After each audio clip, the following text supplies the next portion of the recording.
4 piece છે કાલે शाम तक डिलीवरी करनी है। जी। देखो सबसे पहले खार, फिर दादर, फिर मरीन लाइंस और फिर नरीमन पॉइंट। ठीक है। कल तू यहीं से ले लेना और हाँ कल शाम होने से पहले पहुंचा देना। चिराग से बस समझो कि हीरे पहुंच गया।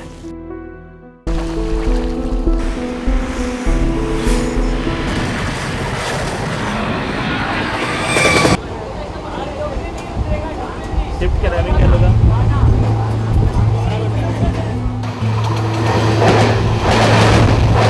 प्लेटफॉर्म क्रमांक 1 पर आई हुई लोकल विरार जाने वाली 12 डब्बों की धीमी लोकल है।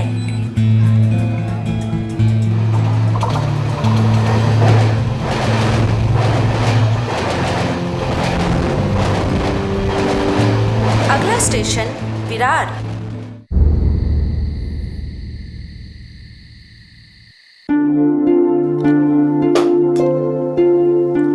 सुन उमेश, तेरी भाभी और मैं कल जीवदानी माता मंदिर जाने का प्रोग्राम बना रहे हैं। तो आविश? जरूर आता मोटा भाई, पर कल थोड़ा मुश्किल है।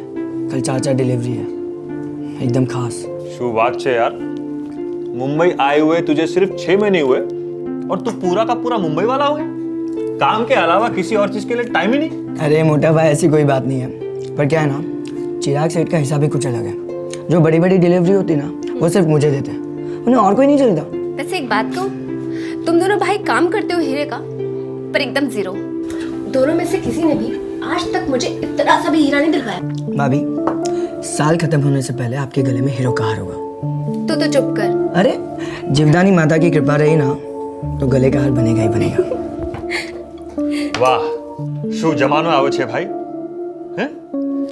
मुंबई लाया मैं, काम पे लगाया मैंने, और तोहफा भाभी को, वो भी हीरो का हार। वाह। आप तो रहने दीजिए, आपने तो कभी झूठे मुंह भी हीरे की बात तक नहीं की। कम से कम देवा जी कोशिश तो करेंगे। हाँ डिजाइन जो। हाँ, अरे जय श्री कृष्ण भाई। जय श्री कृष्ण। શું ખબર ઉમેશ ભાઈ? जो बस माता जी की कृपा से। भैया एक सादा पान, लौंग ज्यादा। अरे उमेश, मैंने सुना चिराग सेठ का धंधा फुल फॉर्म में चल रहा है। चल नहीं रहा है, दौड़ रहा है। कल 4 डिलीवरी है। 4 डिलीवरी? अरे भाई, तो एक आध हीरे की ब्रोकरेज हम लोग से करवा देना, लाइफ बन जाएगी। मैं तो बोलता हूँ सबकी लाइफ बन जाएगी। देवांग भाई ऐसी कोई बात नहीं है, पर क्या है ना, चिराग सेठ के सारे ग्राहक बंद हुए हैं। तो डिलीवरी कितने की है? चिराग सेठ आजकल खोखे के नीचे बातें कहाँ करते हैं। 4 खोखे का माल है, एक करोड़ का। शू बात करे छे? तो भाई एक काम करना, देख अपनी भी सेटिंग करवा दो। तू रोज इतने सारे ग्राहकों से मिलता है, 2-4 ग्राहक इधर सरका ले। मेरी बात सुन, देख दलाली में तुझे भी कट मिलेगा। नहीं, और देवा- कब तक तू ये डिलीवरी बॉय बनता फिरेगा? अरे मुझे ऐसे उमेश भाई, लोहा गरम है, मार दो थोड़ा। विपुल भाई, देवांग भाई, लोहा अभी तक तपा नहीं और हथौड़ा मैंने कभी पकड़ा नहीं। थोड़ा पैर जमाने दो, फिर बात करते हैं ना। उमेश भाई, ये मुंबई शहर है और ऊपर से हीरो का व्यापार। भाई देखो, इधर धंधा जमाने के लिए इसकी जरूरत पड़ती है। और भाई धंधे में इतना बड़ा मौका एक ही बार दस्तक देता है। सोच ले। सोचने दो, सोचने दो।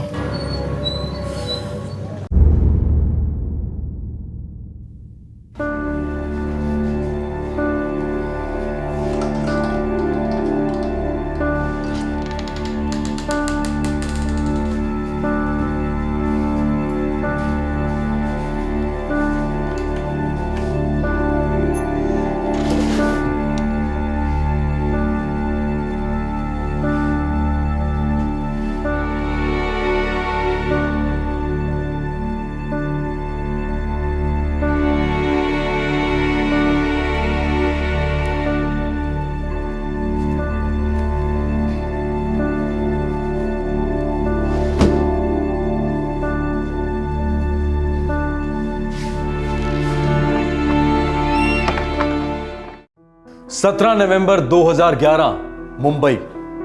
21 साल का हीरो का delivery boy Umesh Thakkar 4 clients को हीरे पहुंचाने निकल पड़ा। 4.5 करोड़ रुपए के हीरे। यह अरबों रुपयों का पारंपरिक व्यवसाय सिर्फ एक शब्द पर चलता है और वो शब्द है भरोसा। उस शाम को उमेश घर नहीं पहुंचा। क्या लालच ने उमेश के जमीर पर दस्तक दी थी? क्या बेहद कीमती हीरो ने भरोसे को खरीद लिया था।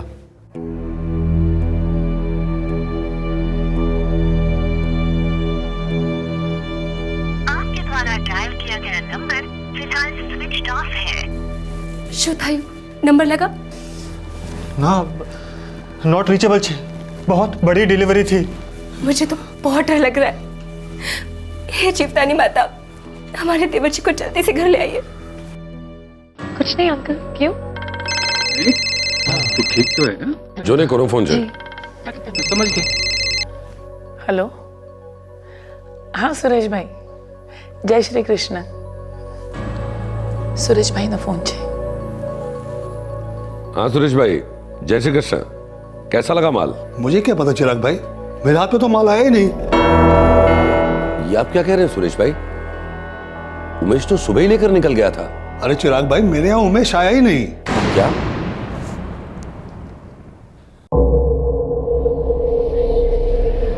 सर, डायमंड मार्केट 6:30 बजे बंद हो जाता है और मेरा भाई उमेश 8:30 तक घर आ जाता है सर। डायमंड्स की डिलीवरी करता है तुम्हारा भाई?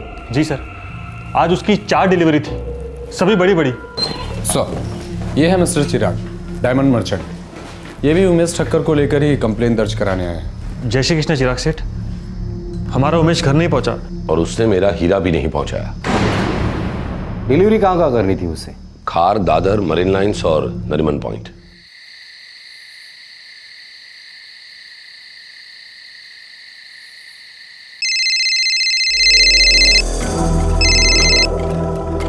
हेलो, डीबी मार्ग पुलिस स्टेशन से इंस्पेक्टर वाघ बोल रहा हूँ मैं। मिस्टर चिराग दोषी के यहाँ से कोई उमेश ठक्कर नाम का लड़का आपके यहाँ हीरे की डिलीवरी करने आया था? हाँ, आया था दोपहर में 2 के आसपास। नमस्ते सेठ जी। चाल उमेश भाई, दिखाड़।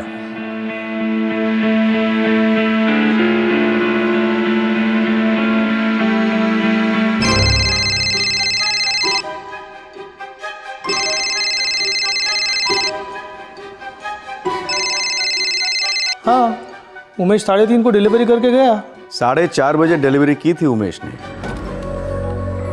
केम जो रमन भाई? उमेश तुम्हारा हीरो।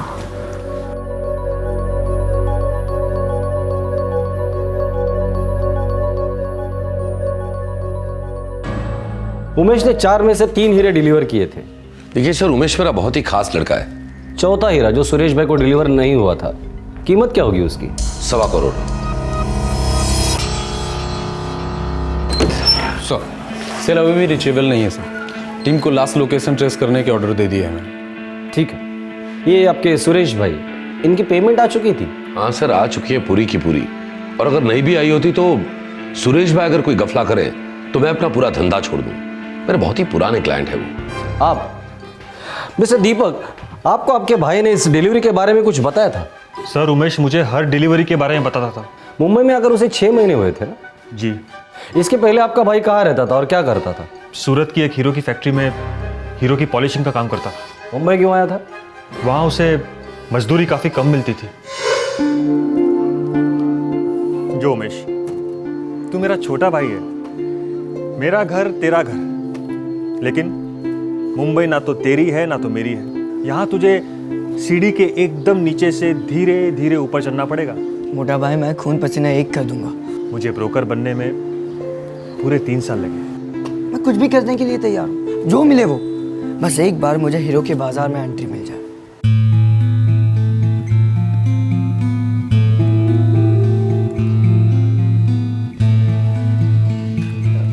चिराग सेठ मेरा भाई है, गारंटी देता हूं मन लगा के काम करेगा। अरे दीपक, इसमें तो कोई डाउट ही नहीं है। पर देखो, तुम तो जानते हो मेरे पास पॉलिशिंग का कोई काम है नहीं, क्योंकि वो मेरी लाइन ही नहीं है। भाई, मेरा तो तैयार माल का धंधा है। सिर्फ मैं कोई भी काम करूंगा।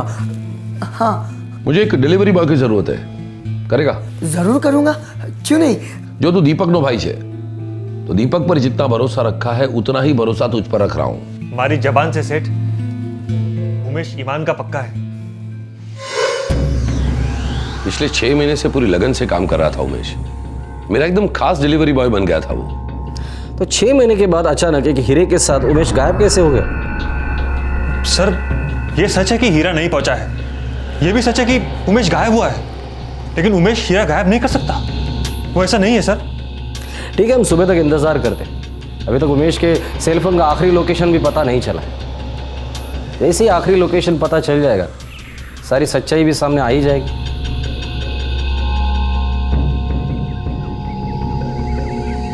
चार में से 3 हीरे उमेश डिलीवर कर चुका था, और जो हीरा डिलीवर नहीं हुआ था उसकी कीमत थी 1.25 करोड़ रुपए। अगर उमेश के इरादे सही नहीं होते तो वो चारों हीरे लेकर गायब हो सकता था, जिनकी कीमत थी 4.5 करोड़ रुपए। लेकिन उसने ऐसा नहीं किया। तो क्या यह उसकी एक चाल थी, ताकि शक की सुई उसकी तरफ इशारा ना करे?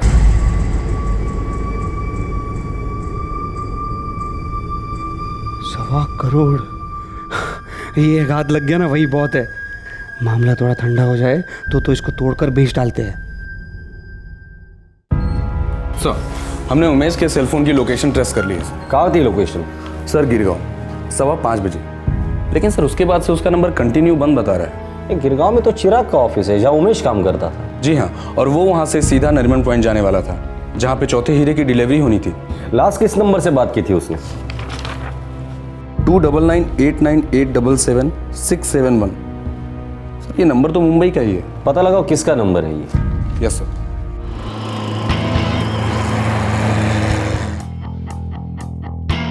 मुझे नहीं लगता कि वो ऑफिस लौटा होगा।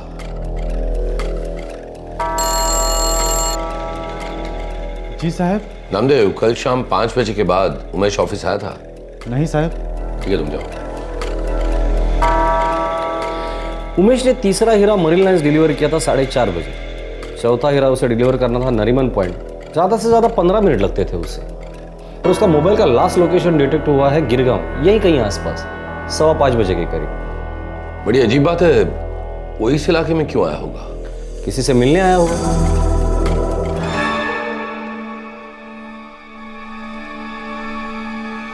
ये सीसीटीवी पूरे बिल्डिंग में लगाया हुआ है? जी सर, पूरे बिल्डिंग में, हर फ्लोर पे, हर कोने में, क्योंकि इस बिल्डिंग में सभी ऑफिस डायमंड वालों के ही हैं। मुझे कल शाम 4 बजे से लेकर 6 बजे तक की सारी सीसीटीवी फुटेज चाहिए। आपका ऑफिस, लॉबी, कॉरिडोर, सभी जगह की। जी ठीक है, मैं मेंटेनेंस वाले से मंगवा कर आप तक पहुंचा दूंगा। मैं हूँ देवांग शाह। उमेश का सिम बंद होने के पहले आखिरी बार उससे बात तुम्हारे ही फोन पे हुई थी ना? कल शाम को उमेश ने फ़ोन तो किया था, लेकिन वो उसका आखिरी कॉल था, मुझे नहीं पता। वो हमें पता है। आप सिर्फ इतना बताइए कि आपकी उससे बात किस सिलसिले में हुई थी। दरअसल लगभग 4:30 बजे मैंने उसको पहले फ़ोन किया था, तब उसने मेरा कॉल उठाया नहीं, फिर उसने मुझे कॉल बैक किया। आपने उसे फ़ोन किस लिए किया था? वो मुझसे पूछ रहा था कि अगर वो मुझे कोई क्लाइंट दिलवाता है तो मैं उसे कितना कमीशन देता हूँ। कमीशन? कैसा कमीशन? मैं कुछ समझा नहीं। देखिए इंस्पेक्टर साहब, दरअसल मैं एक डायमंड ब्रोकर हूँ और उमेश मेरा अच्छा दोस्त है। तो मैंने उससे कहा था कि अगर तेरे पास कुछ क्लाइंट हो तो मुझे दिलवा दे, मैं तुझे कमीशन में एक हिस्सा दूंगा। जिन हीरो की डिलीवरी वो करने जा रहा था, उस सिलसिले में उसने कल तुमसे कुछ बात की? नहीं, कल तो कोई बात नहीं हुई। फिर कब की थी? फिर परसों रात को बात हुई थी हमारी। वो क्या है, हम खाना खाने के बाद सब लोग पान के अड्डे पर मिलते हैं। उसका चचेरा भाई विपुल भी हमारे साथ था। शू खबर उमेश भाई? अरे उमेश, मैंने सुना चिराग सेठ का धंधा फुल फॉर्म में चल रहा है। चल नहीं रहा है, दौड़ रहा है। कल 4 डिलीवरी है। डिलीवरी कितने की है? चिराग सेठ आजकल खोखे के नीचे बातें कहाँ कहते हैं, 4 खोखे का माल है। वो हम दोनों को बता रहा था कि चिराग सेठ के 4.25 करोड़ के डायमंड्स की डिलीवरी करने जाने वाला है।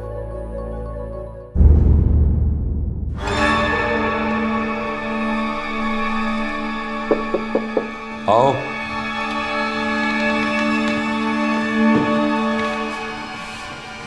साहब, वो मेंटेनेंस वाला आया था, वो सीसीटी की सीढ़ी तक गया है। 1 मिनट रुको। देखो, तुम डीबी मार्ग पुलिस स्टेशन जाओ, वहां पुलिस इंस्पेक्टर वाघ होंगे, जो यहाँ आए थे ना, उनके हाथ में सीढ़ी दे देना। हो साहब।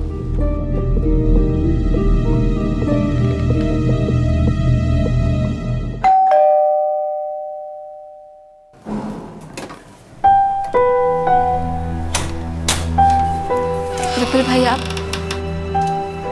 सीजल बिन, ये क्या सुन रहा हूँ? उमेश गायब हो गया? कल से फोन ही नहीं उठा रहा है। हम सब तो बहुत डरे हुए हैं। हाँ, कोई बड़ी डिलीवरी करने वाला था, ऐसा कुछ बोल रहा था वो। हाँ, 3 ग्राहकों तक तो उसने ठीक ठाक हीरे की डिलीवरी कर दी। लेकिन चौथे वाले के यहाँ अभी तक नहीं पहुंचा। और पुलिस क्या कह रही है? कुछ नहीं, पुलिस के हाथ अब तक कुछ नहीं लगा।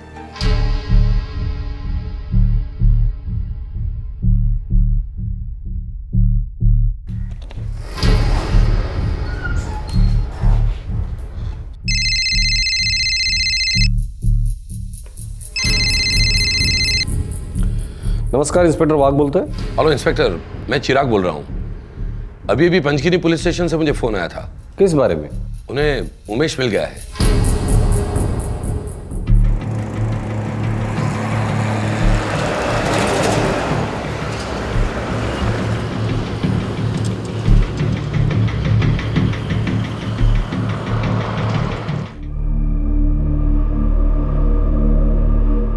आइए, मेरे साथ आइए।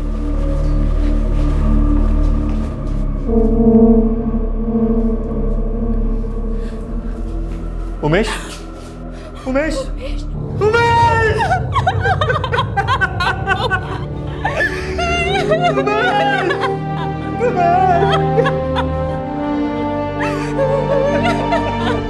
शाम को 4 बजे के आसपास एक गांव वाले का फोन आया। बोला कि वहां ये लाश पड़ी है।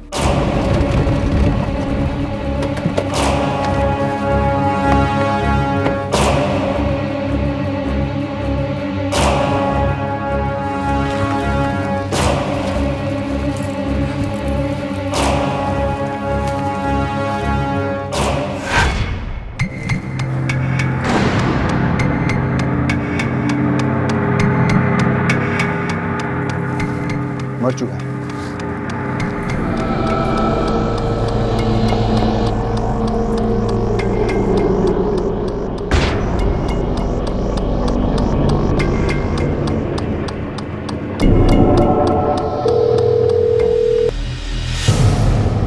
हेलो, मैं इंस्पेक्टर माने बोल रहा हूँ, पंचगनी पुलिस स्टेशन से। हाँ बोलिए, क्या बात है? आपके यहाँ कोई उमेश ठक्कर काम करता है? हाँ, वो कल से मिसिंग है। कोई खबर है उसकी? आपको फौरन पंचगनी आना होगा। क्यों, क्या बात है? आप उसकी फैमिली को भी लेके आइए। ओह, आपका मतलब?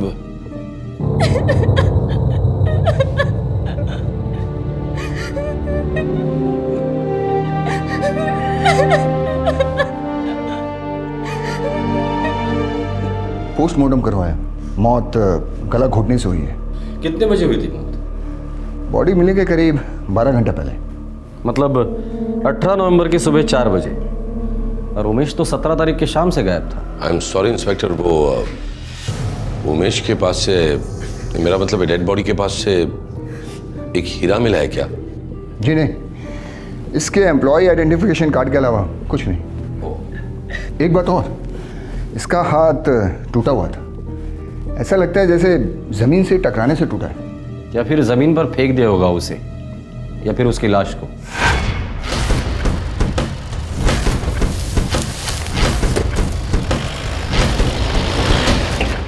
सत्रह नवंबर 2011 की शाम को 21 साल का diamond delivery boy Umesh Thakkar Mumbai से गायब होता है।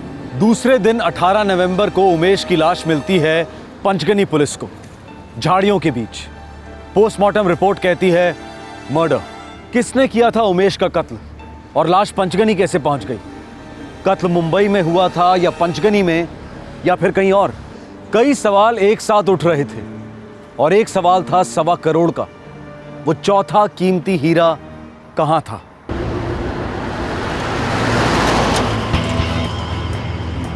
सर, एक बात शायद क्लियर है कि उमेश का चौथा हीरा चुराने का शायद कोई प्लान नहीं था। शायद, या शायद प्लान था, या शायद किसी ने उसको डबल क्रॉस किया। सर, इतना बड़ा हीरा चुराना एक बात है और उसे बेचना दूसरी बात।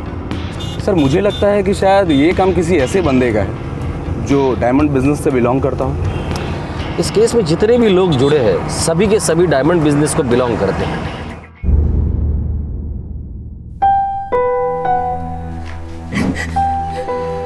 डेड बॉडी ले जा सकते हैं आप।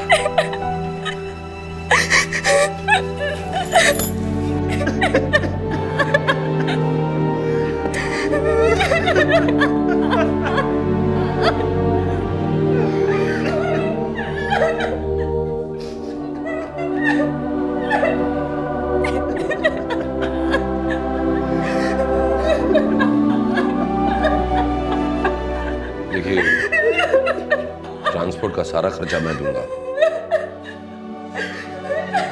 उमेश मेरा खास आदमी था, किसी ने इसे मार दिया और मेरा हीरा चुरा लिया।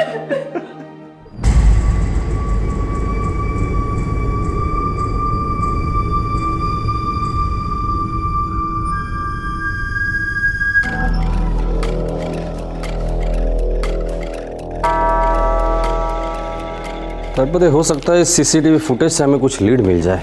शायद sir.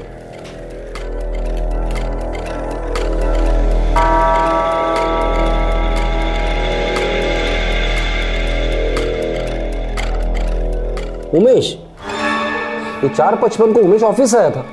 Sir marine lines delivery के ठीक बाद।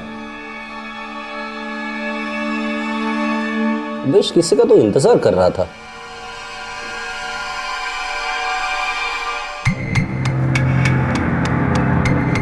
तड़पदे यही हमारा सस्पेक्ट है। Yes sir. हाँ बोलिए, इतना अर्जेंट क्या काम था? चल चलता चलता बात करें। थोड़ा जल्दी बोलना क्योंकि मुझे डिलीवरी करनी है नरीमन पॉइंट पे। हाँ भाई हाँ चल। आपके द्वारा डायल किया गया नंबर फिलहाल स्विच। सर फोन बंद आ रहा है उसका। उसे भनक लग गई हम लोग उस तक पहुंचने वाले हैं। लेकिन सर उसके घर का एड्रेस है हमारे पास। गाड़ी निकालो, घर से उठाते हैं इस साले को।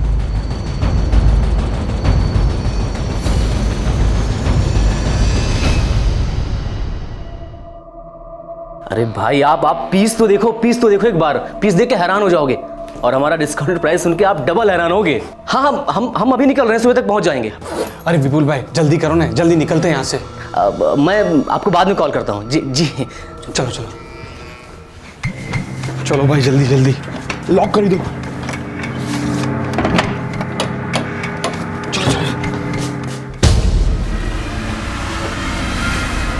हमें देख के हैरान हो गए या फिर डबल हैरान हो गए?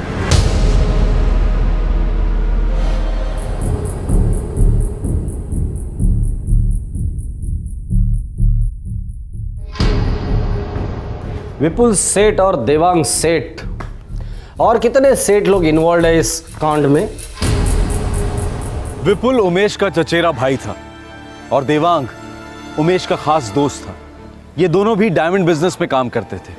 इन दोनों को उमेश की हर डिलीवरी के बारे में पता होता था जो वो अपने चिराग सेठ के लिए करता था। चिराग सेठ मुंबई के डायमंड बिजनेस के बड़े व्यापारियों में से एक था। 6 महीने में ही उमेश ने उसका भरोसा जीत लिया और उसने उमेश को अपना खास डिलीवरी बॉय बना दिया। इन 6 महीनों में विपुल और देवांग ने उमेश के साथ गहरी दोस्ती बना ली थी। लेकिन ये दोस्ती थी ही नहीं, ये एक षड्यंत्र था जिसका एक खास मकसद था। विपुल भाई हूँ शू कहूँ छू, थोड़ा टाइम देते ना उसको, अपने आप हमारे साथ जुड़ जाएगा। सीधी उंगली से घी निकालने की कोशिश करते हैं। लेकिन देवांग भाई मेरे को डाउट है, वो उमेश का भाई है ना दीपक, उससे मेरी आज तक कभी नहीं जमी। उसने जरूर मना किया होगा कि तू विपुल से दूर रहे, और उमेश अपने भाई के खिलाफ कभी नहीं जाएगा। तो फिर बड़े में बड़ा मौका मिलते ही उंगली टेढ़ी कर देते हैं। घी तो हम लोगों को खाने का ही है, इसमें कोई डाउट नहीं है। 4 डिलीवरी? अरे भाई तो एकाध हीरे की ब्रोकरेज हम लोग से करवा देना, लाइफ बन जाएगी। मैं तो बोलता हूँ सबकी लाइफ बन जाएगी। देवांगा ऐसी बात नहीं है, पर क्या है ना, चिराग सेठ के सारे ग्राहक बंधे हुए हैं। तो डिलीवरी कितने की है? चिराग सेठ आजकल खोखे के नीचे बातें कहाँ कहते हैं। 4 खोखे का माल है, एक करोड़ का। शू बात करे जे? तो भाई एक काम करना, देख अपनी भी सेटिंग करवा दो। तू रोज इतने सारे ग्राहकों से मिलता है, 2-4 ग्राहक इधर सरका ले। मेरी बात सुन, देख दलाली में तुझे भी कट मिलेगा। नहीं, और कब तक तू ये डिलीवरी बॉय बनता फिरेगा? अरे मुझे ऐसे। उमेश भाई लोहा गर्म है, मार दो थोड़ा। हाँ। विपुल भाई, देवांग भाई, लोहा अभी तक तपा नहीं और हथौड़ा मैंने कभी पकड़ा नहीं। थोड़ा पैर जमाने दो फिर बात करते हैं ना। उमेश भाई ये मुंबई शहर है और ऊपर से हीरो का व्यापार। भाई देखो इधर धंधा जमाने के लिए इसकी जरूरत पड़ती है। और भाई धंधे में इतना बड़ा मौका एक ही बार दस्तक देता है। सोच ले। सोचने दो। सोचने दो। विपुल भाई बड़ा मौका आ गया है, उंगली टेढ़ी करने का वक्त आ गया है। तो कल ही कर डाले काम। ऐसा कल फिर कब आएगा? लेकिन देवांग भाई इस बार सारी प्लानिंग तुम्हें करनी है, क्योंकि वो मेरी बात तो सुनेगा नहीं। टेंशन मत लो आप, मैं पटा लूंगा उसको। चलो ठीक।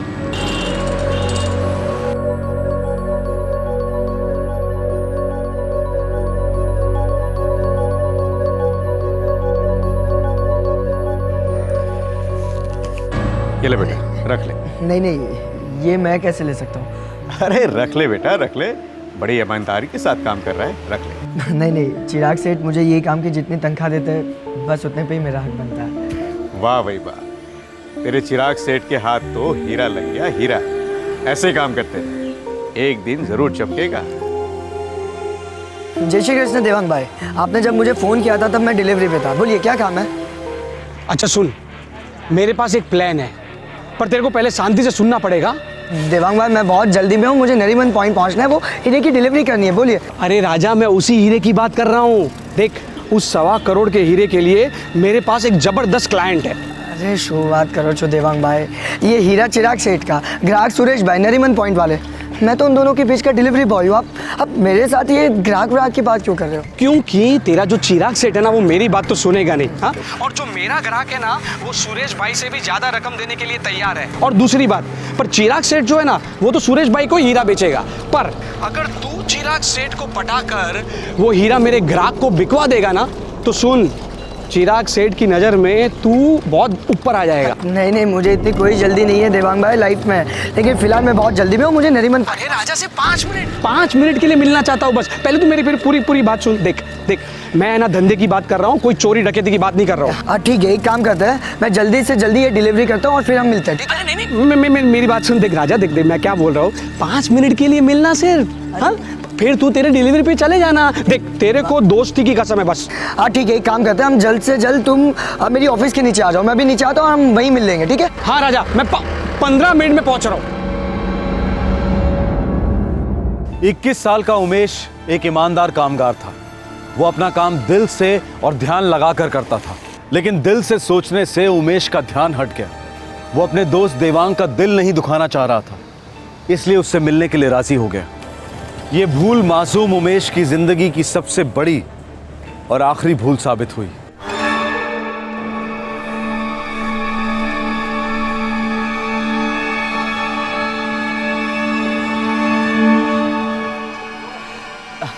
बोलिए देवांग भाई, इतनी जल्दी क्या थी? क्या अर्जेंट क्या बात थी? चलते चलते बात करते हैं। बात थोड़ा जल्दी करना, क्योंकि मुझे नरीमन पॉइंट में डिलीवरी करनी है। हाँ भाई, हाँ चल। अरे नहीं देवांग भाई, आप समझते क्यों नहीं हो? ऐसा नहीं हो सकता, आप मेरी बात। अरे भाई बद्दूत समझू छू, तेरी मर्जी, करना है कर, नहीं करना है मत कर। वो हीरा तो दिखा दे। शुरुआत करो छो देवांग भाई, आप भी तो इसी धंधे में हो ना, उसूल जानते हो, ग्राहक को छोड़कर हीरा किसी और को नहीं दिखाया जा सकता। ओ भाई, धंधे के उसूल मेरे को मत सिखा। ऐसे 4-6 हीरे ना मैं रोज सुपारी की तरह बेचता हूँ। मैं तो सिर्फ तेरे को समझाने की कोशिश कर रहा हूँ, और तू मेरे पे ही डाउट कर रहा है। नहीं, वाह देवांग भाई, ऐसी बात नहीं। आप ठीक है।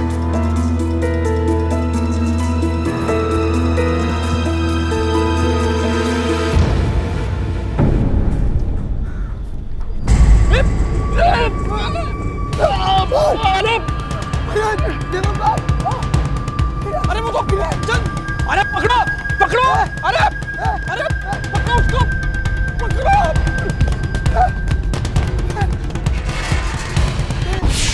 क्या क्यों चोर? मैं तो बर्बाद हो गया। भाई मैंने एक बात कही, तूने उसको बताया था कि विपुल को हम लोग इधर मिलने वाले हैं? अरे देवांग भाई, मैं क्यों बताऊंगा कि हम लोग यहाँ पे मिलने वाले हैं? बहुत चालाक निकला यार ये। अरे यार, लेकिन मैं क्या करूँ, मैं तो बर्बाद हो गया। मैं चिराग सेठ को क्या मुंह दिखाऊंगा? अरे भाई, तू पहला रड़वानू बंद कर और मेरी बात सुन। तू बर्बाद नहीं होगा, वो चोर विपुल बर्बाद होगा।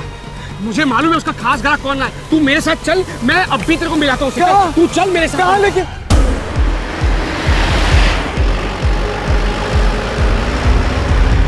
इस साले का तो फोन भी ऑफ है। अरे कमाल करे जे तू, 1.25 करोड़ का हीरा चुरा के भागा है तेरे पास, तेरा फोन क्यों उठाएगा? अरे मैं तो कहता हूँ छोड़ो उसको, छोड़ो उसके ग्राहक को। हम एक काम करते हैं, पुलिस को मिलते हैं। चलो। पुलिस को फोन करेगा ना तो पुलिस तेरे चिराग सेठ को फोन करेगी। क्यों अपने पैर पे कुल्हाड़ी मार रहा है तू? देख, मेरे पे भरोसा रख, मैं तेरा हीरा है ना उसके पास से वापस दिलवाऊंगा, क्योंकि मुझे पता है विपुल कहाँ गया होगा। क्या? कहाँ है विपुल? बिल्कुल तेरे पीछे। क्या? देख। देख देख। विपुल भाई एक काम करते, इसकी लाश है ना पीछे की सीट पे डाल देते हैं। अरे नहीं नहीं देवांग भाई, एक काम करते हैं, इसको 2 गज जाके फेंक देते हैं। एक काम करो फिर ना, उसको नीचे दबा के रखना ताकि आजू बाजू आने वाले लोग देखे नहीं। समझ गए देवांग भाई।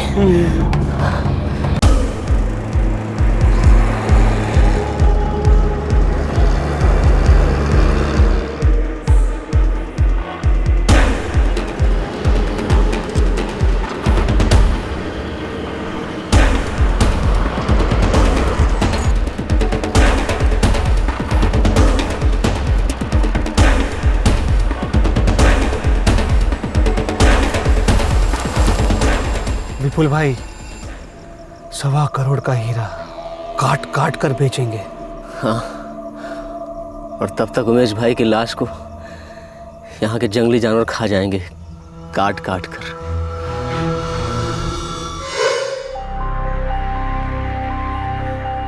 मेहनत नहीं करनी थी, शॉर्टकट लेना था, इसलिए एक मासूम और मेहनती लड़के की जिंदगी को कट शॉर्ट कर दिया तुम लोगों ने। लॉकअप में डाल दो सालों को, कल कोर्ट में पेश करते हैं। चल।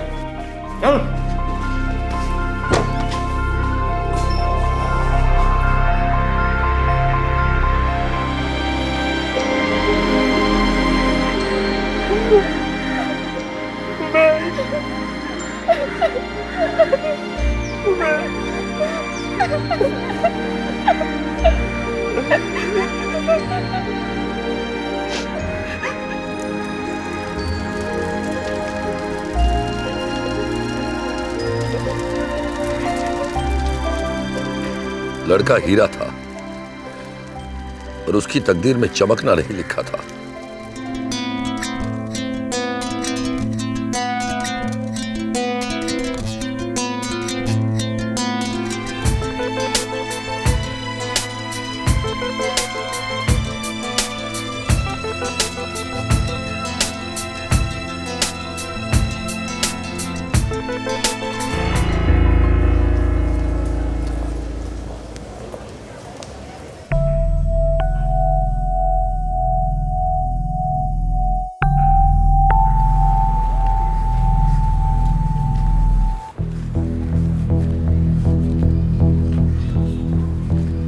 काय हो,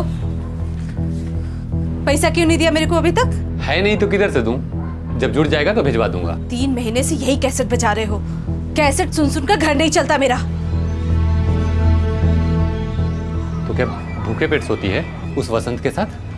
वो तेरा घर क्यों नहीं चलाता? हे दिनेश, आखिरी बार कहती हूँ मैं, अगर बसंत भाव के खिलाफ कुछ भी बोला ना तो पुलिस में जाऊंगी मैं। तू जहन्नम में जा, लेकिन यहाँ खड़े होके मत भोग, समझी? तो फिर तू भी समझ ले, ये पैसे हक के हैं मेरे, भीख के नहीं मांग रही।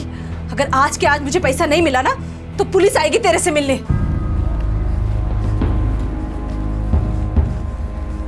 ए नाई साहब, हो साहब जल्दी करो वरना दाढ़ी फिर से उगाएगी। टूरिस्ट का सीजन है, 1 मिनट कीमती है। आइए। हो साहब।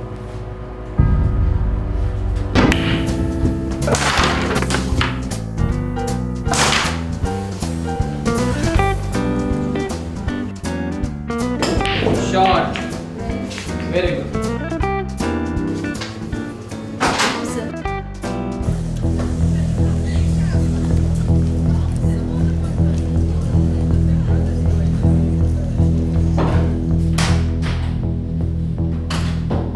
क्या रे सविता, अभी तेरे ग्राहकों के सामने मैं भी शुरू करूं क्या तमाशा?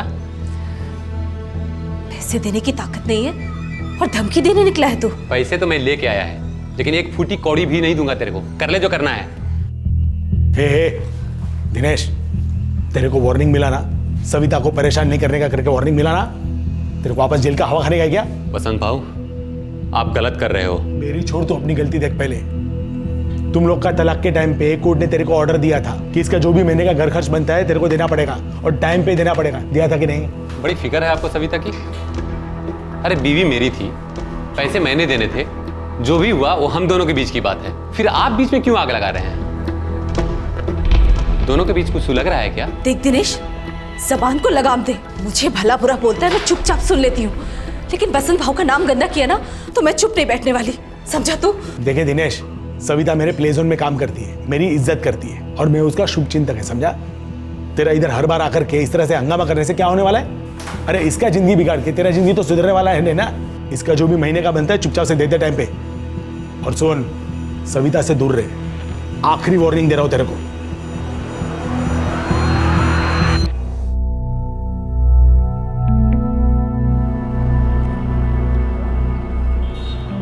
दुनिया मिट्टी डालना यार, दिमाग से निकाल डाल उस औरत को।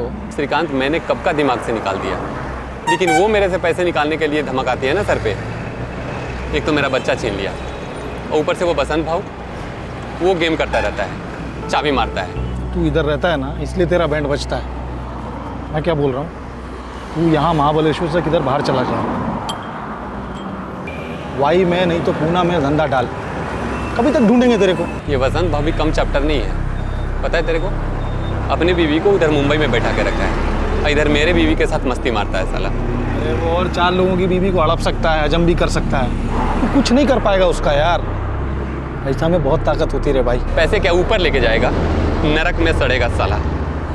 मेरा जिंदगी का वाट लगाया है ना, देख लेना एक दिन उसका भी नंबर आएगा और ऐसे कुत्ते की मौत मरेगा कि अक्खा महाबलेश्वर याद रखेगा। महाबलेश्वर, महाराष्ट्र।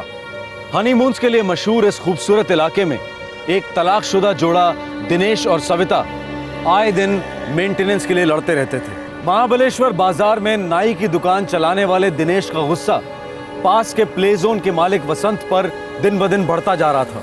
सविता वसंत के प्ले जोन में नौकरी करती थी। दिनेश को शक था कि सविता और वसंत के बीच सिर्फ सहानुभूति और मदद का रिश्ता नहीं, बल्कि कुछ और भी था। रियल एस्टेट में भी डील करने वाले वसंत के पास वैसे ही दुश्मनों की कमी नहीं थी। और फिर एक दिन आया जब रोज की तरह वसंत अपनी दुकान बंद कर घर जाने की तैयारी में था और दुश्मन पूरी तैयारी के साथ उसके दरवाजे पर दस्तक देने पहुंच गया। अब सवाल था, कौन था यह दुश्मन और ये कैसी दुश्मनी निभा रहा था? घर की मरम्मत करवाई थी, उसकी पेमेंट आज ही की है। निकाल। एक मिनट, ये इतना है। 1.5 लाख सियाने।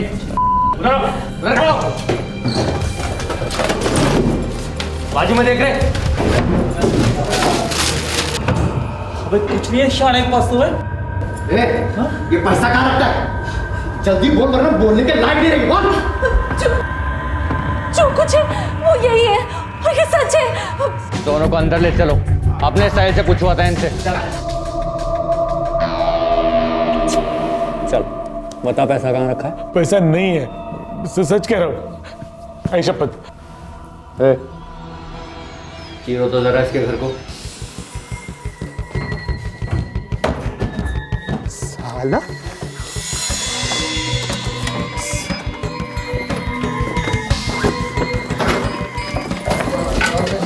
कम से कम 3-4 लाख रोकड़ा तो होगा ही होगा। और ये देख कितनी सारी ज्वेलरी छुपा के रखी है। हाँ?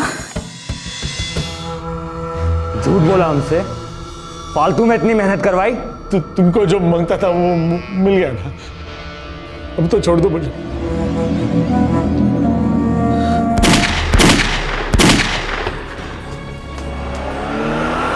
बसंत भाव, बचाओ, कोई है? बसंत भाव।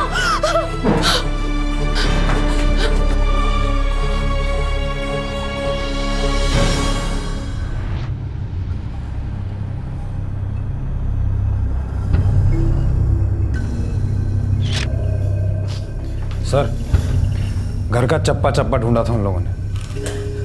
आदमी को मार डाला, लेकिन औरत को कुछ नहीं किया। क्या हुआ था? कौन थे वो लोग? कैसे हुआ ये सब? साहब, हम लोग प्ले जोन बंद करने वाले थे। ये 1,500 रुपए रख रहा हूँ कैश बॉक्स में, छोटे मोटे खर्चों के लिए। नहीं, जरूरत नहीं थी। जरूरत हमेशा होती है सबकी। दुर्गेश कब आ रहा है? एंट्रेंस एग्जाम के लिए गया है, परसों तक आ जाएगा। मैं कल मुंबई जा रहा हूँ, वो वेन्ना तालाब वाली जमीन है ना, उसके लिए खरीदार मिल गया है। इसी महीने में सौदा हो जाएगा। प्ले जोन बंद हो चुका है और अभी इस वक्त मैं मना करती हूँ।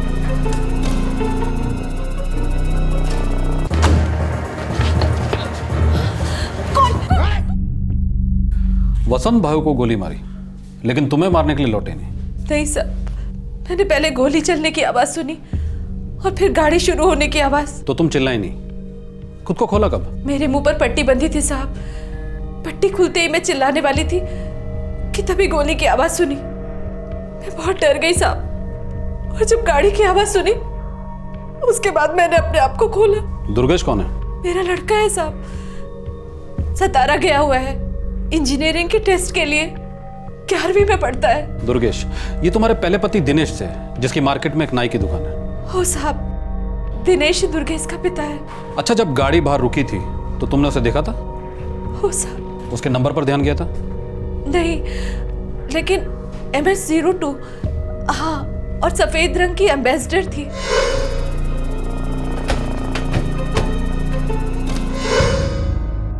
सफेद रंग की एम्बेसडर। अंग्रेज जी सर, सभी नाकों पर मैसेज भिजवाओ। व्हाइट कलर की एम्बेसडर, MS02 रजिस्ट्रेशन। ये जरूर मुंबई की गाड़ी होगी। जी सर। अच्छा, वसंत भाव की पत्नी मुंबई में, आपने उन्हें इन्फॉर्म किया? हो साहब, मैंने उन्हें फोन कर दिया है। अंग्रेज, लाश को पोस्टमार्टम के लिए भेजो, और मुझे ये औरत सविता और इसका पति दिनेश और वसंत भाव की पत्नी तीनों थाने में चाहिए। मिल जाएंगे सर।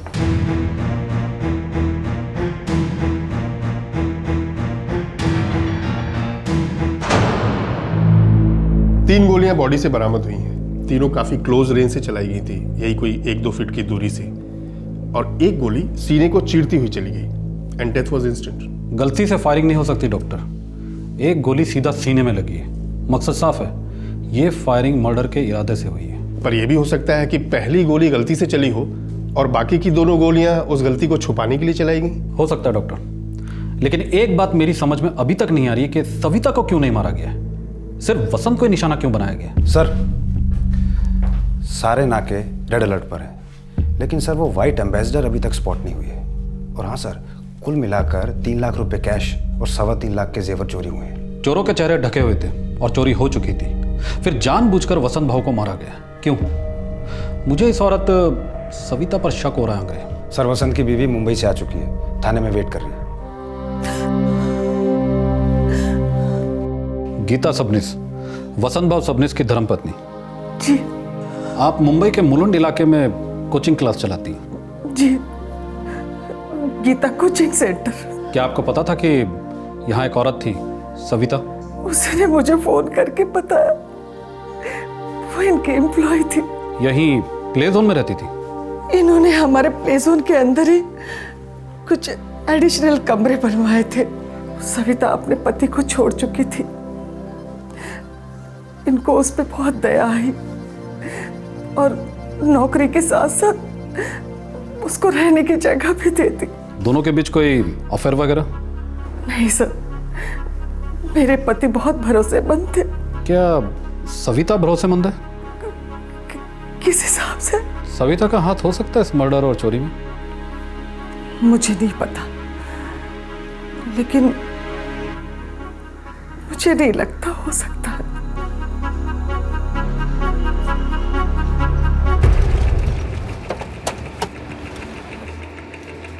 अरे गौड़े साहब, आओ साहब, इकडे बसा, बसा साहब। खुश होगा तू? हाँ, तेरे रास्ते का कांटा निकल गया। मेरे को पता था साहब, आप लोग मेरे ऊपर ही शक करोगे। अंग्रेज साहब को पूछा ना, आप रात को 2:30 बजे आए थे मेरे घर पे पूछताछ करने को। मैंने भेजा था उसे। सुनो, उस वक्त तो बड़ी गहरी नींद में सो रहा था। हाँ साहब, बड़ी गहरी नींद सो रहा था मैं। अच्छे सुपारी लेने वाले भी मर्डर करने के बाद नहीं सो पाते, तू कैसे सो पाए? साहब, उस तरह की कसम साहब, मैंने वसंत भाव को नहीं मारा, लेकिन हाँ, पिछले 2 सालों में कम से कम 200 बार दिल में जरूर आया था कि साले को टपका डालूं। वसंत भाव ने मेरा बीवी छीन लिया साहब, मेरा बच्चा छीन लिया, मेरा सब कुछ छीन लिया साहब। बहुत सुकून मिला मेरे को साले की मौत से। किसी ने तो हिम्मत की, दाद देता हूँ साहब, जिसने भी मेरा काम कर दिया हो। साले, एक्टिंग कर रहा है तू? नाई की दुकान चलाने से पहले किसी तमाशा कंपनी में काम करता था क्या? साहब, तमाशा तो वसंत भाव ने मेरी जिंदगी का बना दिया साहब। इसलिए तू हमें बनाने की कोशिश कर रहा है?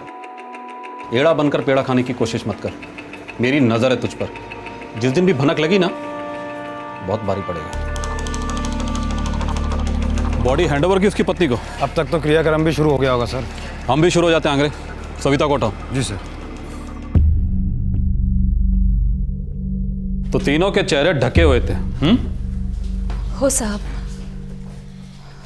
कितना और क्या क्या छोड़ गए तुम्हारे लिए वसंत भाव? साहब मैं उनके प्ले जोन में काम करती थी, महीने की तनख्वाह देते थे बस। वसंत को मारा और तुम्हें छोड़ा, ऐसा क्यों? ये मुझे कैसे पता होगा साहब? तुमने ही मरवाया वसंत को, तो क्यों नहीं पता हो सकता? ये आप क्या कह रहे हैं साहब? मैं ये कह रहा हूं कि तुमने और तुम्हारे पति दिनेश ने एक साजिश रची वसंत के पैसे हड़पने के लिए। पहले तलाक का ड्रामा किया, फिर झूठ मूठ के झगड़े, मस्त बकरा बनाया वसंत को और फिर हलाल कर दिया। जी साहब, आप लोग ऐसा सोच भी कैसे सकते हैं साहब? बसंत भाव एकदम भले आदमी थे, मेरे बड़े भाई के माफिक। दिनेश ने मेरे को और मेरे लड़के को अपने हाल पर छोड़ दिया था मरने के लिए। बसंत भाव ने हमें सहारा दिया, नौकरी दी मेरे को, वो सब कुछ दिया साहब जो मुझे चाहिए था। रास्ते पर आने से बचाया हमें। मैं ऐसे आदमी को मारने का सोच भी नहीं सकती साहब, सच्ची।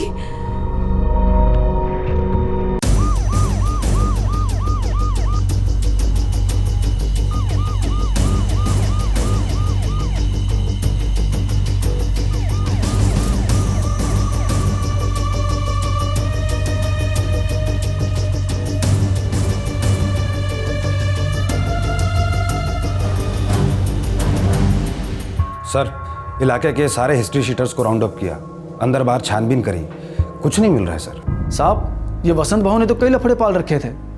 15-15 जमीनों के सौदे चल रहे थे उसके। कई लोगों के साथ तो 36 का आंकड़ा भी था साहब। कौन है ये लोग? नाम बोलने के पैसे देते हैं तेरे को? नहीं साहब, खबर पक्की नहीं तो किसी का नाम नहीं लेते हम खबरी लोग, कसम से। बाकी वसंत भाव की दुश्मनी नेता लोगों के साथ और बिल्डर लोगों के साथ थी। अब बड़ा पैसा तो दुश्मनी भी बढ़ी ना साहब। अपना महाबलेश्वर, वाई, ऊना, सतारा, जहाँ जहाँ वसंत भाव का लेन देन था ना, वहाँ पंटर लोग दौड़ाया हमें। किसी ने कोई सुपारी उपारी नहीं दी थी साहब। अपन को तो बाहर वाले का ही हाथ लगता है साहब। अरे हमें तो ये पहले से ही पता था।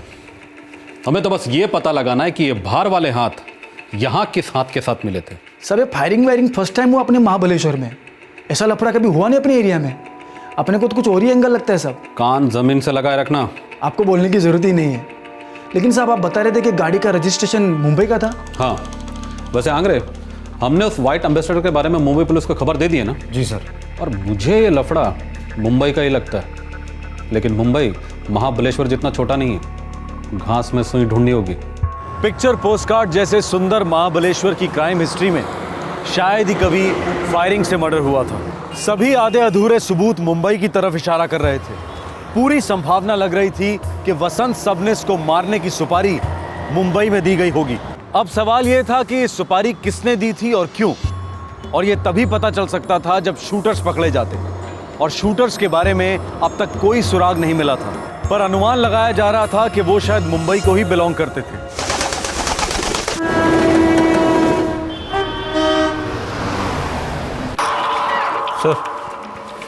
सर ये जो महाबलेश्वर वाला शूट आउट केस था, कुछ पता चला?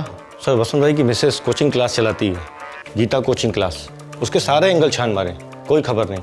सुपारी की भी कोई खबर नहीं सर। शायद कोई सुपारी निकली नहीं होगी, तो खबर कहाँ से मिलेगी? सर इस मर्डर में कोई पर्सनल एंगल दिखाई नहीं दे रहा। लेकिन ये सिर्फ एक चोरी का केस नहीं हो सकता। लूटने के बाद एक निहत्थे आदमी को मारना, इसका क्या मतलब होगा? सर कोई साइको हो सकता है। 3 लोग थे, तीनों भी अगर साइको होते तो इतना फुल प्रूफ प्लान नहीं बनता। लूटते नहीं इस तरह से। सर ये लूटपाट हमारी आंखों में धूल झोंकने के लिए की गई होगी। कावरे, केस क्लोज मत करो, लगे रहो, कोई ना कोई सुराग तो निकलेगा ही। Yes sir.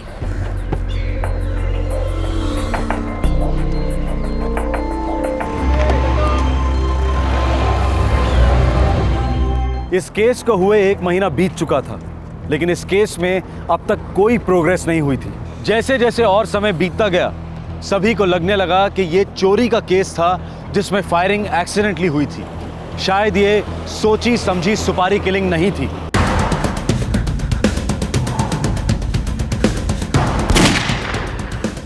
सविता पहले की तरह प्ले जोन मैनेज करने लगी और उसका एक्स हस्बैंड दिनेश अब चैन की सांस लेने लगा। उसका हमेशा से मानना था कि वसंत सविता को भड़काता था और उसके सविता के साथ संबंध थे, पर अब वसंत इस दुनिया में था नहीं। और अब सवाल यह था कि क्या वसंत की मौत का राज हमेशा राज ही रहेगा?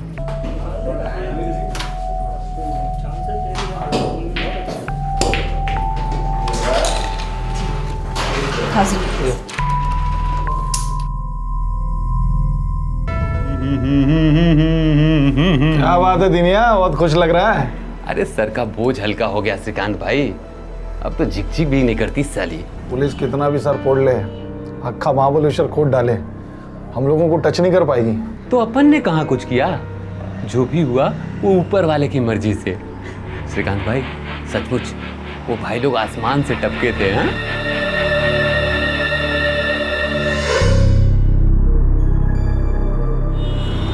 ये वसंत भाव भी है ना, ये कम चैप्टर नहीं है। पता है तेरे को, अपनी बीवी को उधर मुंबई में बैठा के रखा है, इधर मेरे बीवी के साथ मस्ती मारता है साला। अरे वो और 4 लोगों की बीबी को हड़प सकता है और हजम भी कर सकता है, तो कुछ नहीं कर पाएगा उसका यार। ऐसा में बहुत ताकत होती रे भाई। पैसे क्या ऊपर लेके जाएगा, नरक में सड़ेगा साला। मेरा जिंदगी का वाट लगाया है ना, देख लेना एक दिन उसका भी नंबर आएगा और ऐसे कुत्ते की मौत मरेगा कि अक्खा महाबलेश्वर याद रखेगा। ए दिनिया, तू कहीं वसंत भाऊ को मार डालने का प्लान तो नहीं बना रहा ना? इतना हिम्मत और ताकत होता ना तो कब का टपका दिया होता साले को। ये श्रीकांत, तू कुछ करवा सकता है क्या? क्या रे बाबा, मैं कोई गैंगस्टर का भाई हूँ क्या? लेकिन तेरी पहचान तो है ना 4-6 लोगों में, अगर किसी को सुपारी दे सकते हैं तो सेट कराना। साले, अगर मेरी पहचान होती तो मैं टूरिस्ट की गाड़ी चला रहा होता। चल निकलता हूँ अभी, ऊना का बड़ा उठाना है यार, संभाल अपने आप, है ना? लौट के मिलता है तेरे को।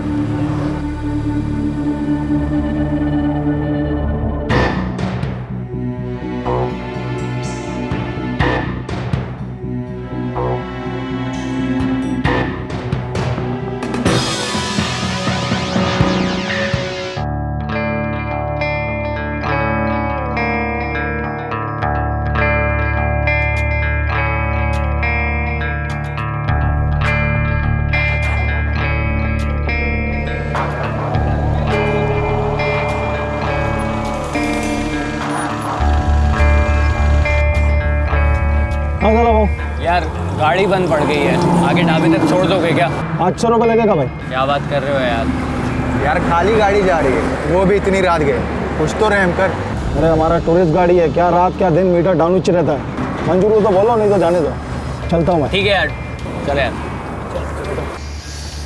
अरे सुनो, गाड़ी ठीक होने तक तुम यहीं रुको, ठीक है? हम लोग ढाबे पर जाके आते हैं। हाँ चलो रे।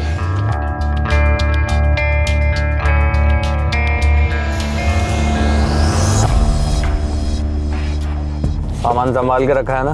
बिल्कुल चकाचक संभाल के रखा है, टेंशन मत ले। कभी कभी अटकती है साले, लगता है ऑयलिंग करानी पड़ेगी इसकी। एड़े, ऑयलिंग तेरे भेजे की करानी पड़ेगी, मस्त मक्खन जैसी चलती है, तेरे को चलानी नहीं आती। इधर ला। अभी और इसको है ना लॉक करके रखा कर। अच्छा ए भाई, आगे से लेफ्ट ले और जो ढाबा दिखता है ना वहाँ पे गाड़ी रोक दे। हाँ शाबाश, बहुत जोर की भूख लगी है। चलो भाई।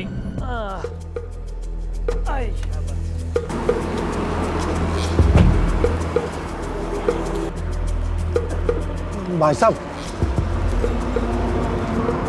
आप लोग किसी गैंग वैंग से हैं क्या? स्कूल टीचर हैं, पैसे मिल गए ना, चल कट ले यहाँ से। चल छोड़ो।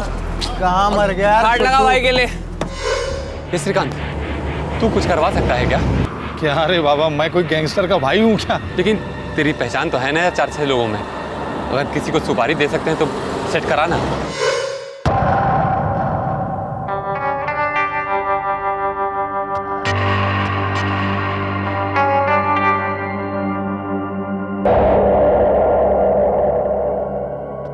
अब उनके लिए एक अक्खा मुर्गी मस्त और रोटी लेकर आ गर्मा गर्म। क्या चल भाग के जा और दौड़ के आ। पानी ये गिलास डाल दे। भाई साहब एक काम करना। अब क्या काम है? महाबलेश्वर में काम। महाबलेश्वर में क्या काम है? भाई साहब एक आदमी का काम तमाम करना है।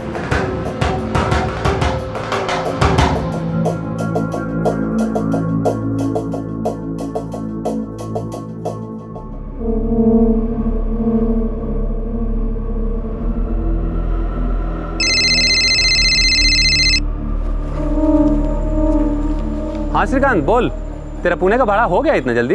हाँ हो गया यार। सुन, मुझे वापस रास्ते में 3 लोग मिले जो तेरा काम कर सकते हैं यार। कौन सा काम यार? तेरे रास्ते का कांटा निकाल सकते हैं ये लोग। ये तीनों लोग सुपारी लेके लोगों को दुनिया से उठाते हैं यार। क्या बात कर रहा है? अरे ये हुई ना बात श्रीकांत। अच्छा पूछ, खर्चा कितना आएगा? वो पूछ रहे हैं अभी तेरे पास देने के लिए कितना पैसा है यार? अरे मेरे पास कितना होगा यार, ज़्यादा से ज़्यादा 2-3 हज़ार। चल परवाह नहीं, मैं बात करता हूँ, लेकिन तू एक बार फाइनल सोच ले, काम करवाना है या नहीं। अगर वो लोग इतने में करने को तैयार हैं तो मैं अभी पैसे दे दूंगा। अबे आदमी को टोकना कि मुर्गी को टोकना? साले 1000 रुपए की तो मरी मुर्गी आती है यहाँ। 2000 वो भी आदमी ठोकने के लिए? अक्कल लाइफ में ऐसा जोक नहीं सुना मैंने तो। ना देखिए, छोटी सी नाई की दुकान है, इससे ज्यादा नहीं कर पाएगा वो। सीधा साधा आदमी है। अबे लेकिन हम तो टेढ़े हैं, मुंबई की गटर का पानी पी के बड़े हुए हैं। हमें उल्लू बनाने वाले की ना आंतड़ियाँ निकाल के हाथ में दे देते हैं, समझा? नहीं नहीं, तो सच में एक आदमी को मारना है भाई साहब। सच में 2 लाख लाने को बोल उसको। 2 लाख? अरे श्रीकांत, अगर इतने पैसे मेरे पास होते भी तो सविता अभी तक गीले कपड़े की तरह निचोड़ ना ली होती। तो क्या बोलूं इनको, कैंसिल कर दूं क्या? अरे नहीं नहीं, कैंसिल नहीं। देख, उनको बोल कि मैं ज़्यादा से ज़्यादा 25,000 दे सकता हूँ। बहुत दिनों से छुपा के रखे थे वो पैसे। ठीक है, मैं बोल के देखता हूँ। ए, भाजी खरीदने आया क्या? 2 लाख मतलब 2 लाख, नहीं तो रास्ता ना आप, समझा? भाई कर दो ना भाई।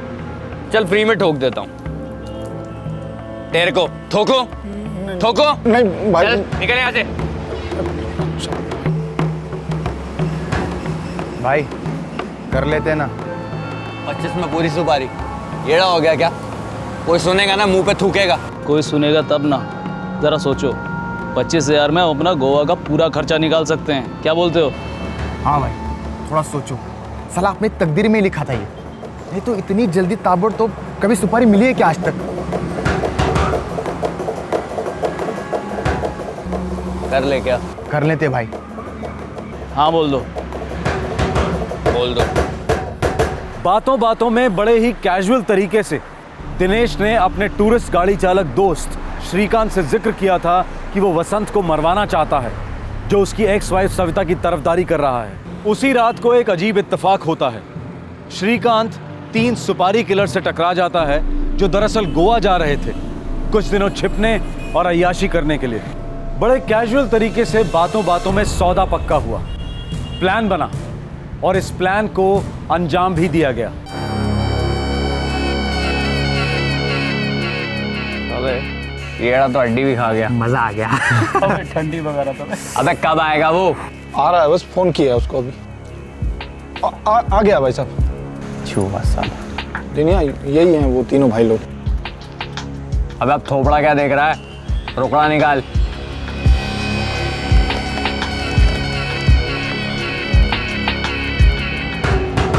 सुपारी किसके लिए? वो यहाँ से थोड़ी दूर पे मार्केट का इलाका है, उधर उसका प्ले जोन है। रहता भी वहीं है क्या? हाँ उधर ही रहता है, अभी भी है मेरी बीवी के साथ। बीवी को भी टपकाना है? नहीं नहीं, सविता को कुछ मत करना आप लोग। अबे नहीं करेंगे कुछ, चलो रे। भाई साहब, काम ऐसा करना कि फिर बीच में मेरा नाम ना आए। बे शाने, अब तू हमको हमारा काम सिखाएगा? साला तुम दोनों प्रैक्टिस करोगे? बता बता बता। भाई साहब ऐसे बोल दिया, गलती से बोल दिया, समझा उसको।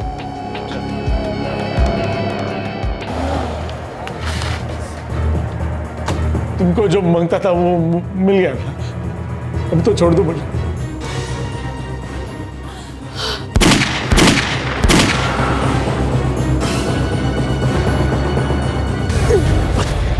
साला मजा आ गया। ये साला 3-4 लाख कैश, ऊपर से ये सोना और ऊपर से उस चचुंदर के 25,000 भी। अबे जो अपन मुंबई में लूटे थे ना, उससे ही बहुत ज्यादा है बेटा। अब साला 2 महीने तक गोवा से हिलेंगे नहीं। दारू, मच्छी और मस्ती भी। सालो इतना उछलो मत, पता लगे साला मच्छी खाते खाते खुद पुलिस के जाल में फंस गए। सही है रे दिमिया, तेरा नाम आने का कभी कोई चांस ही नहीं है। अरे शक तो हमेशा सविता पे ही बना रहेगा यार। वो थे तीनों तीरंदाज, पता है, उसको अंदर बांध के चले गए कमरे में, वो भी जिंदा। और पुलिस सविता पर चील की तरह नजर बनाए हुए है। अरे मुझसे पैसे मांगना तो दूर, नजर तक नहीं मिलाती साली। सही है यार। तीनों कॉन्ट्रैक्ट किलर्स अपने बिल में छुपकर लूटे हुए पैसों से अय्याशी कर रहे थे। सुपारी देने वाले दोनों अपनी सफलता पर गदगद हो रहे थे। इन पांचों को लग रहा था कि अच्छी किस्मत सिर्फ इन पर चमकी नहीं थी, बल्कि गरजी थी। यह केस लंबे अरसे तक फाइलों में बंद रहा, लेकिन दफन हालत में भी यह केस हल्की हल्की सांसें ले रहा था, तकदीर को दस्तक दे रहा था, बिना सुलझे दम तोड़ने से इनकार कर रहा था। हमने कई केसेस में देखा है कि संयोग यानी कि चांस क्राइम डिटेक्शन में फरिश्ते का काम कर जाता है। अचानक एकाएक सुरागों की बौछार होने लगती है।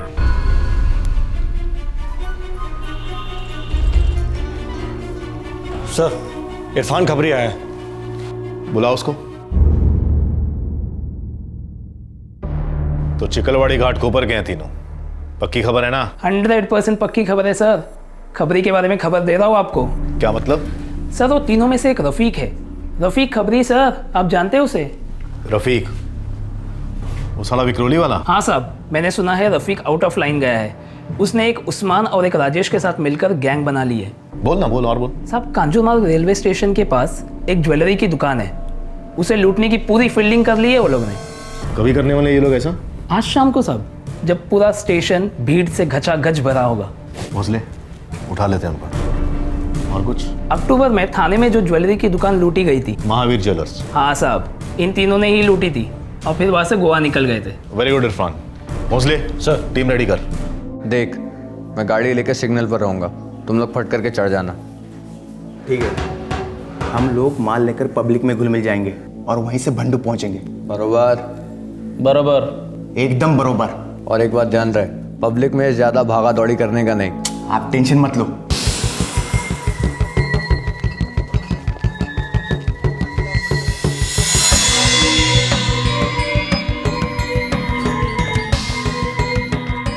वो घर है सर। माने, इधर से जाओ। Okay sir.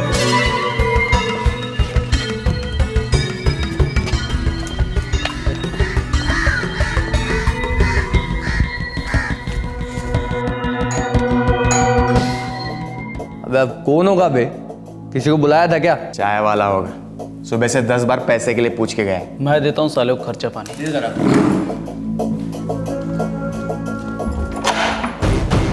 क्या पार्टी चाहती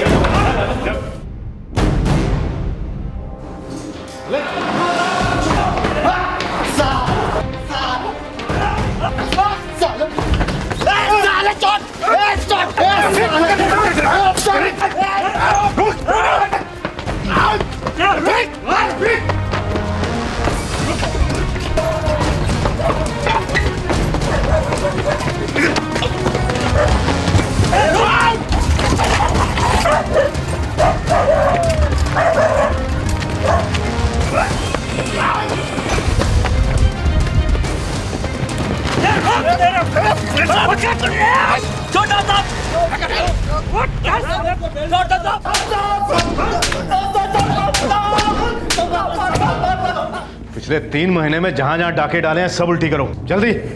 और तुम साले रफीक डबल ढोल की, एक तरफ तो हम लोगों के लिए काम करता है और दूसरी तरफ ज्वेलरी स्टोर्स में डाके डालता फिरता है।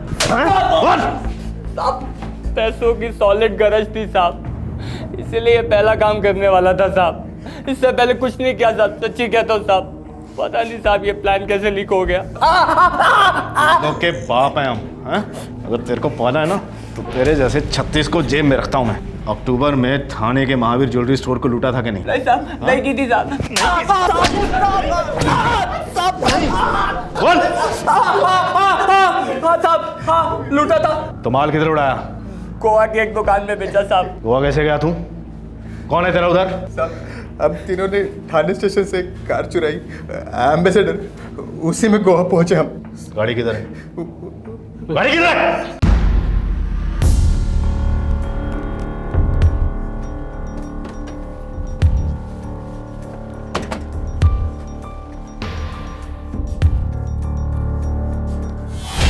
साहब साहब आपको याद है 3 महीने पहले महाबलेश्वर में एक केस हुआ था जिसमें एक सफ़ेद रंग की एम्बेसडर इस्तेमाल हुई थी? वो प्लेजोन वाला मर्डर केस? बरोबर साहब, उसमें एक लेडीज़ गवाह थी जिसको सिर्फ MS-02 याद था और उस कांड में 3 लोग और शामिल थे। वो 3 लोग भी वही टाइम पे गोवा के लिए निकले थे ना? महाबलेश्वर भी गोवा के रास्ते में ही पड़ता है।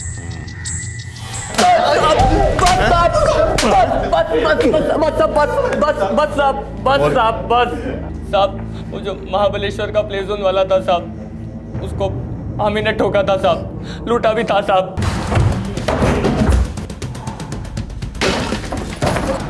कम से कम 3-4 लाख रोकड़ा तो होगा ही होगा। ये प्ले जोन तो ज्वेलरी स्टोर नहीं था ना? हाँ, फिर क्यों गया उधर? पहले की प्लानिंग थी? प्लानिंग तकदीर की थी साहब। मेरा उस प्ले जोन से या उसके मालिक से कोई लेना देना नहीं था साहब। तो ठोक दिया उसको ऐसे ही टाइम पास के लिए? हैं? नहीं साहब, सुपारी मिली थी साहब। सुपारी? हम लोगों की गाड़ी रास्ते में खराब हो गई थी साहब, वही हमने एक टूरिस्ट गाड़ी वाले से लिफ्ट ली, उसी ने एक आदमी से मिलवाया जिसको उस प्ले जोन वाले को टपकाना था साहब। यही सच है साहब।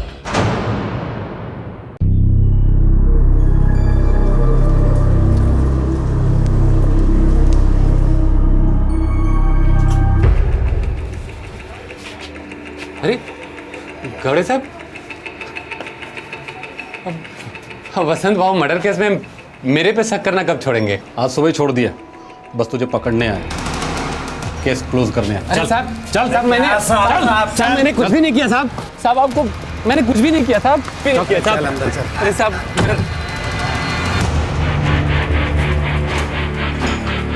चल अंदर।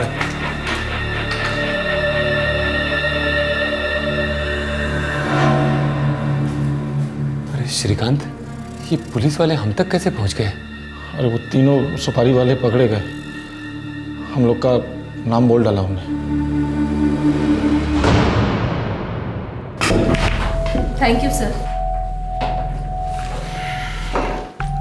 सविता भाई, वसंत भाव के कातिलों को पकड़ लिया गया। कौन थे वो लोग साहब? किराए के हत्यारे, मुंबई से आए थे। आपके भूतपूर्व पति दिनेश ने सुपारी दी थी। आपने कभी सोचा भी नहीं होगा? नहीं सोचा नहीं था साहब, लेकिन सुनकर हैरानी भी नहीं हो रही है। कमजोर आदमी, घटिया हरकत। 3 गैंगस्टर्स के साथ अचानक हुई टक्कर ने एक शातिर मर्डर कॉन्स्पिरेंसी का भांडा फोड़ दिया। यह षड्यंत्र मानो फुल प्रूफ था। पूरे 2 महीने के बाद भी इन्वेस्टिगेशन एक कदम आगे नहीं बढ़ पाई थी। इस केस की फाइल शायद हमेशा के लिए धूल चाटती रहती अगर वो तीनों क्रिमिनल्स एक और जुर्म करने ना निकल पड़ते। लेकिन वो तीनों थे आदत और पेशे से मजबूर। लेकिन इस बार तकदीर ने साथ नहीं दिया। वो पुलिस के हाथ लग गए और वहां से बाय चांस वसंत सबनिस के मर्डर का खुलासा हुआ। जुर्म की दुनिया है ही ऐसी। शायद लोगों को लगता होगा कि कई केसेस डिटेक्ट होते ही नहीं, पर सच्चाई ये है कि आज नहीं तो कल कानून मुजरिम के दरवाजे पर दस्तक देता ही है। क्राइम करो कभी और भरो कभी, लेकिन भरना तो पड़ता ही है, क्योंकि क्राइम नेवर पेज। आपसे फिर मुलाकात होगी, तब तक अपना ख्याल रखें, सुरक्षित रहें। जय हिंद। इस तरह के और भी एपिसोड देखने के लिए हमारे चैनल को सब्सक्राइब करें और बेल आइकन दबाना ना भूलें।